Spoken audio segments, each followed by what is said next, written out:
श्री स्वामी समर्थ. नमस्कार मित्र आणि मैत्रिणींनो. 17 मे रविवारपासून अधिक महिना हा सुरू झालेला आहे आणि सोमवार 15 जून 2026 रोजी अधिक महिना हा संपणार आहे. या महिन्यात भगवान विष्णूच्या उपासनेला विशेष महत्त्व आहे. अधिक मास लागल्यामुळे हे मराठी वर्ष 13 महिन्यांचं असेल आणि या अधिक मासाला मलमास किंवा पुरुषोत्तम मास असे देखील म्हणतात. हा काळ अत्यंत धार्मिक आणि आध्यात्मिक दृष्टिकोनातून फार महत्त्वाचा मानला जातो.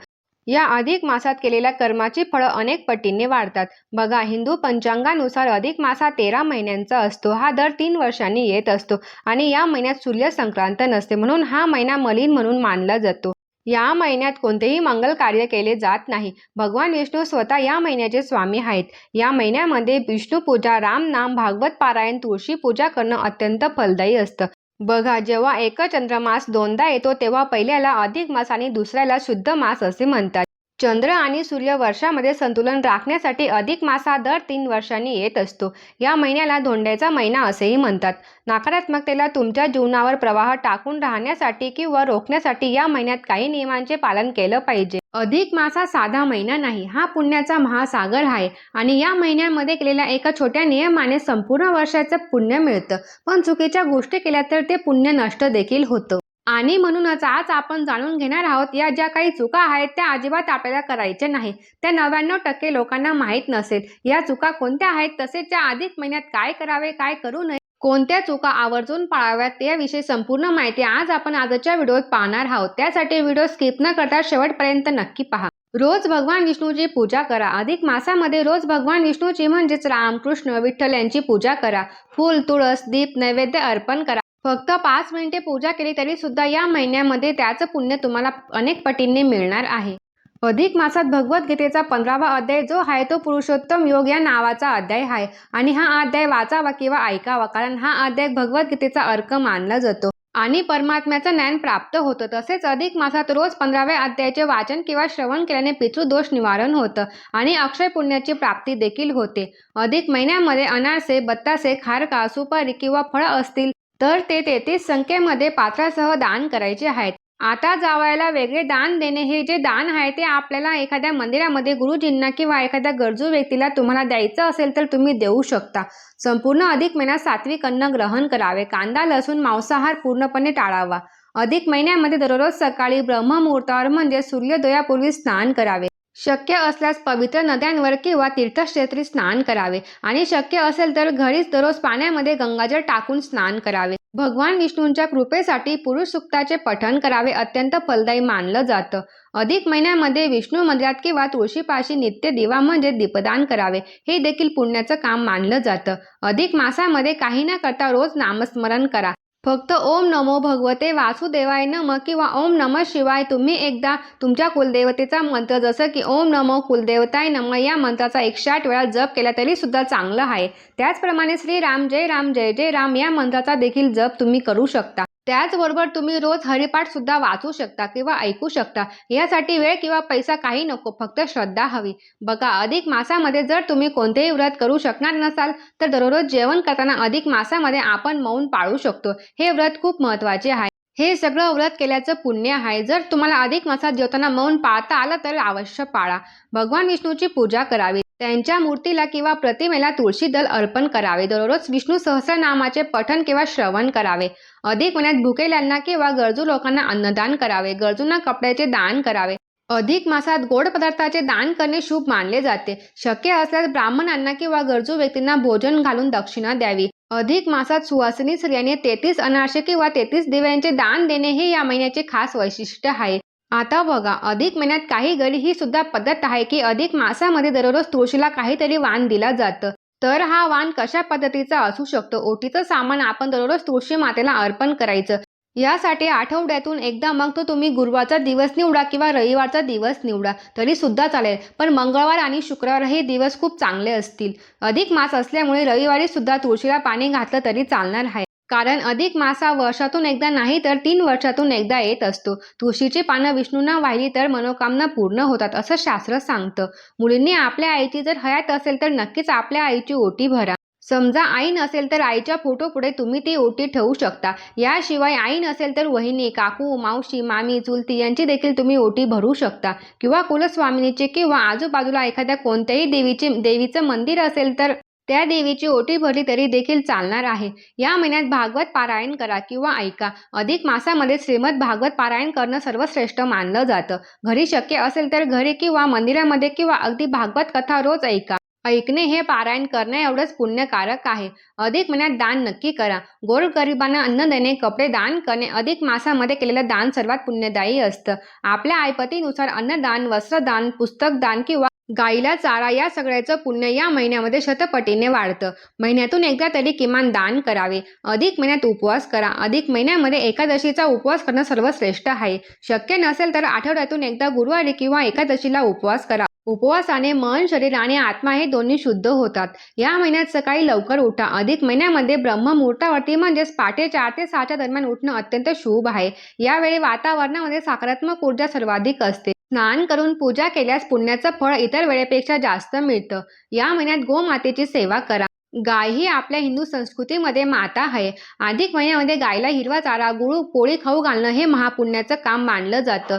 जवळपास गोशाळा असेल तिथे जाऊन गायची सेवा नक्की करा. अधिक महिन्यामध्ये श्री सूक्त किंवा विष्णू सहस्रनाम म्हणा. अधिक महिन्यामध्ये रोज विष्णू सहस्रनाम किंवा श्री सूक्त म्हणणं अत्यंत पुण्यकारक आहे. वेळ नसल्यास फक्त 3 वेळा ओम नमो भगवते वासुदेवाय नमः असं म्हटलं तरी सुद्धा चालतं, पण नित्यनेमाने म्हणा. सगळ्यात महत्त्वाचं, अधिक महिन्यात वाढदिवस करू शकतो का? वर्षश्राद्ध तुम्ही करू शकता का? तर हो, तुम्ही वाढदिवस करू शकता. त्याचबरोबर तुम्ही वर्षश्राद्ध सुद्धा करू शकता. काहीच अडचण नाही. त्याचबरोबर या महिन्यात तुम्ही सगळे कुलदेवीला जाऊ शकता.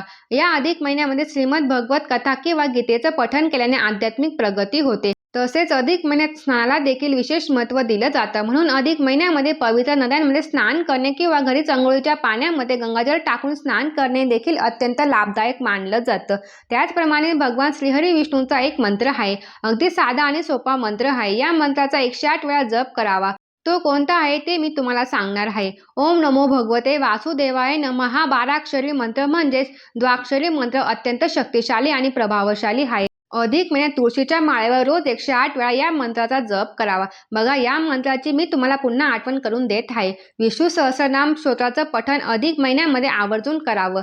जर हे श्लोक तुम्हाला म्हणता येत नसतील तर अधिक महिन्याच्या निमित्ताने तुम्ही हे श्लोक म्हणायला सुद्धा शिकू शकता. आणि जर तुम्हाला हे शक्य नसेल तर कमीत कमी मन लावून देखील ऐकू शकता. व्यंकटेश श्लोक देखील तुम्ही या अधिक महिन्यामध्ये नक्की म्हणा. अधिक महिन्यात तांबूल दान म्हणजे महिनाभर तांबूल दान केल्यास सौभाग्य प्राप्त होते. म्हणून अधिक महिन्यामध्ये तांबूल दान करा, म्हणजे विडा किंवा दक्षिणा दान करावी. अधिक महिन्यामध्ये देवापुढे अखंड दिवा लावल्यास लक्ष्मी प्राप्ती होते. आता अखंड दिवा तुम्ही वेगवेगळ्या वातींचा सुद्धा लावू शकता.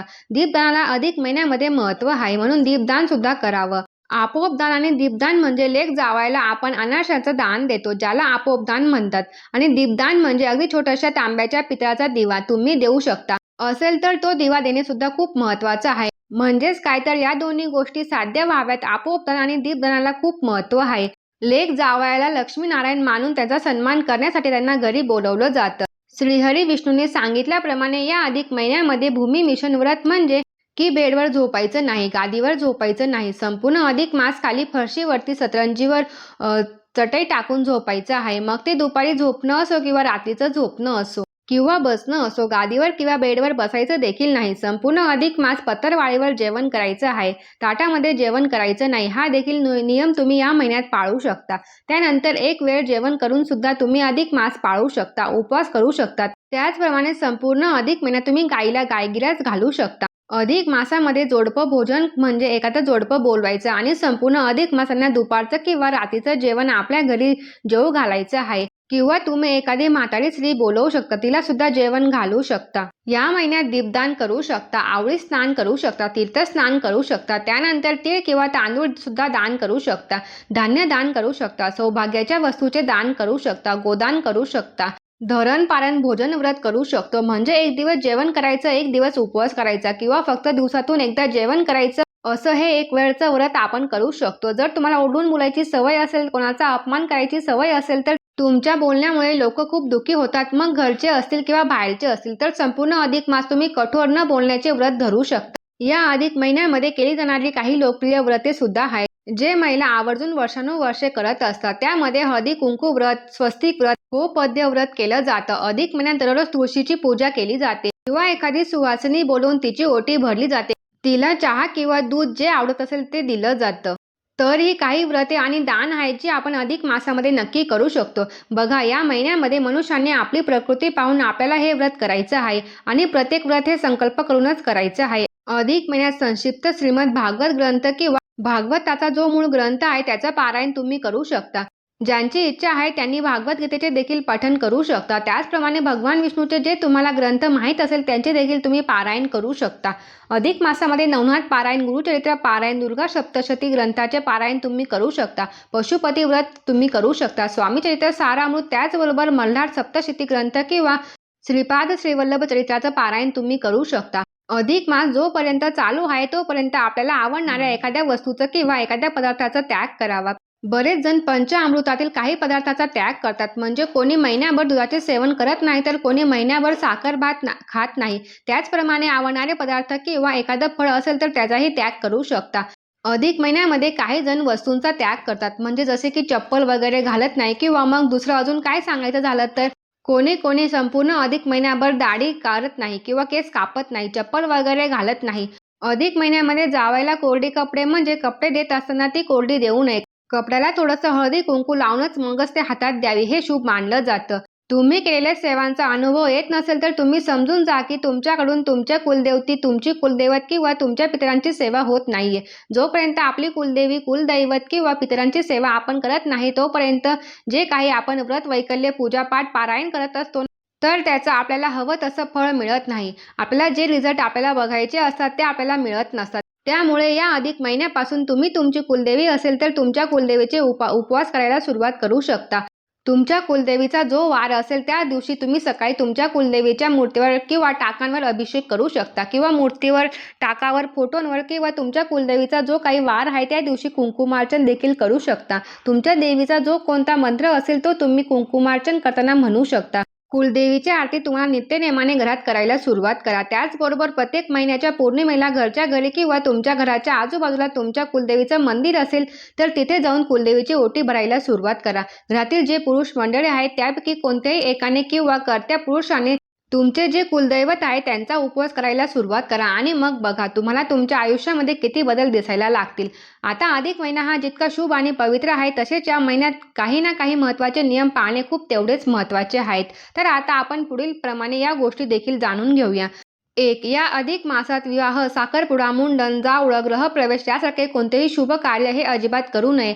कारण हा महिना साधनेचा, उपासनेचा महिना आहे, कार्यक्रमाचा नाही. पण आधीच काही ठरलेलं असेल तर विद्वान पंडितांचा नक्की सल्ला घ्या. 2. यासोबत या महिन्यात नवीन व्यवसाय सुरू करणे किंवा नवीन नोकरी जॉईन करण्यास या महिना उचित मानला जात नाही. 3. या महिन्यात नवीन घर, वाहन, सोने किंवा मौल्यवान वस्तूंची खरेदी केल्यास उत्तम असते. 4. अधिक महिन्यात खोटं बोलणं टाळा. या पवित्र महिन्यामध्ये असत्य भाषण, फसवणूक, निंदा, राग किंवा द्वेष करणे टाळावे. मनाची शुद्धी ठेवावी. या महिन्यात जर कोणाशी भांडण झालं तरी पुण्य नष्ट होतं असं सांगितलं जातं. तसेच मनामध्ये क्षमाभाव ठेवा. दुसऱ्याची निंदा करणे हे पाप आहे. या पवित्र महिन्यामध्ये हे अधिकच हानिकारक आहे आणि त्यामुळे सत्य बोलणं हीच या महिन्यातील सर्वात मोठी पूजा आहे. सत्यम शिवम सुंदरम, त्यातच देव आहे. 5. अनेक लोक या पवित्र महिन्यामध्ये विशिष्ट दिवशी केस किंवा नखे कापणे टाळतात. 6. त्याचबरोबर श्रावण महिना इतकाच हा महिना पवित्र असल्यामुळे या महिन्यामध्ये लसूण, कांदा यासारखे तामसिक पदार्थांचे सेवन सुद्धा करू नये. 7. या महिन्यामध्ये आपले जे कुलदैवत आहेत त्यांच्या व्यतिरिक्त ज्या देवाला, ज्या देवस्थानी आपण अजून कधी गेलेलोच नाही पण अधिक महिन्यामध्ये जाण्याचा विचार करताय तर आपण जाणे टाळायचं आहे. छोट्या छोट्या गोष्टीवर बंधनं आहेत. 8. त्याचबरोबर चैनीच्या वस्तू खरेदी करणे टाळा. या महिन्यामध्ये महागड्या वस्तू, दागिने, नवीन कपडे अशा महागड्या वस्तू खरेदी करणे टाळावे. हा महिना संयम आणि सादगीचा महिना आहे. जे आहे त्यातच समाधान मानावं ही या महिन्याची शिकवण आहे. 9. अधिक महिन्यामध्ये संन्यास ग्रहण करता येत नाही. नूतन व्रत, ग्रहण, दीक्षा करता येत नाही. विवाह होत नाही. उपनयन, देव प्राणप्रतिष्ठा या गोष्टी आपल्याला करता येत नाही. 10. अधिक महिन्याचा सर्वात मोठा शत्रू आहे आळस. नंतर करू, उद्या करू हे या महिन्यामध्ये चालत नाही. रोज थोडी तरी साधना करा. त्यामध्ये एक माळ, एक दिवा, एक तुळशी पान रोज करा, आळस करू नका. एकच नियम अवश्य पाळा. हळू-हळू भावपूर्ण जर तुम्ही सुरुवात केली तर नक्कीच तुम्हाला याची सवय देखील लागते. 11 ग्रहरंभ वास्तुशांती आपल्याला अधिक मेहनत करायची नाही. म्हणजे आपल्याला नवीन घर बांधायचं असेल तर त्याची सुरुवात आपल्याला अधिक मेहनत करायची नाही किंवा आपलं नवीन घर तयार झालेलं असेल तर अधिक महिन्यामध्ये आपल्याला त्या घरामध्ये वास्तूमध्ये राहायला जाता येणार नाही. कारण वास्तुशांती करता देखील येत नाही. तसंच या अधिक महिन्यामध्ये फक्त लेक जावयाचा मानपान केला जात नाही, तर या अधिक महिन्यामध्ये आईची ओटी भरण्याला सुद्धा खूप मोठं धार्मिक महत्त्व आहे. तर या संदर्भातील देखील व्हिडिओ आपल्या चॅनलवरती आहे. तो तुम्ही तिथे जाऊन पाहू शकता. अगदी व्हिडिओच्या शेवटी जाणून घेऊ की अधिक महिन्याला अधिक मास का म्हणतात. कारण एक महिना अधिक आहे आणि तो 33 महिन्याने हा महिना येतो. आणि मलमास म्हणजे काय तर जो मलिन झालेला आहे. ज्याला स्वतः भगवान श्रीकृष्णाने स्वीकारलं आहे असा तो मलमास. आता तो धोंड्याचा महिना का म्हणतात तर अर्थात त्या महिन्यात आपण धोंडे बनवत असतो. तर ही अत्यंत महत्त्वाची माहिती होती. जर तुम्हाला आवडली असेल तर जास्तीत जास्त तुमच्या मित्रांसोबत आणि परिवारासोबत शेअर करा. श्री स्वामी समर्थ. जय जय स्वामी समर्थ.